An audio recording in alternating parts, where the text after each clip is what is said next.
Adanya putusan Mahkamah Konstitusi terkait perubahan 21 pasal Undang-Undang Cipta Kerja, menurut PJ Gubernur Sumatera Selatan akan berpengaruh pada upah minimum provinsi.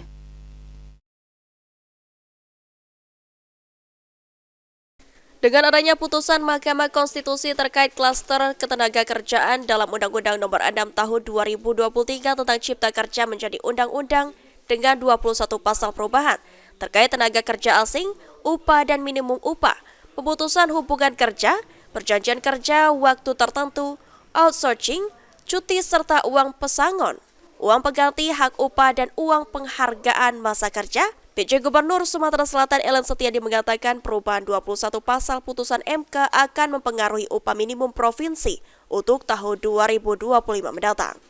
Kendati begitu, pemerintah Provinsi Sumatera Selatan masih akan menunggu peraturan Menteri Ketenagakerjaan sebagai dasar perhitungan upah minimum provinsi. Putusan MK tentang Undang-Undang Cipta Kerja, Pak, akan mempengaruhi nggak, Pak, terkait UMP? Oh, pasti ada. Ini kan tinggal tunggu hari ini atau besok dari Menaker mengeluarkan permen atau SE-nya. Itu sebagai dasar perhitungan UMP-nya. Ya. Berarti cukup berdampak juga, Pak, ya di sana? Ada dampaknya pasti. Ya. Eki Saputra, PAL TV.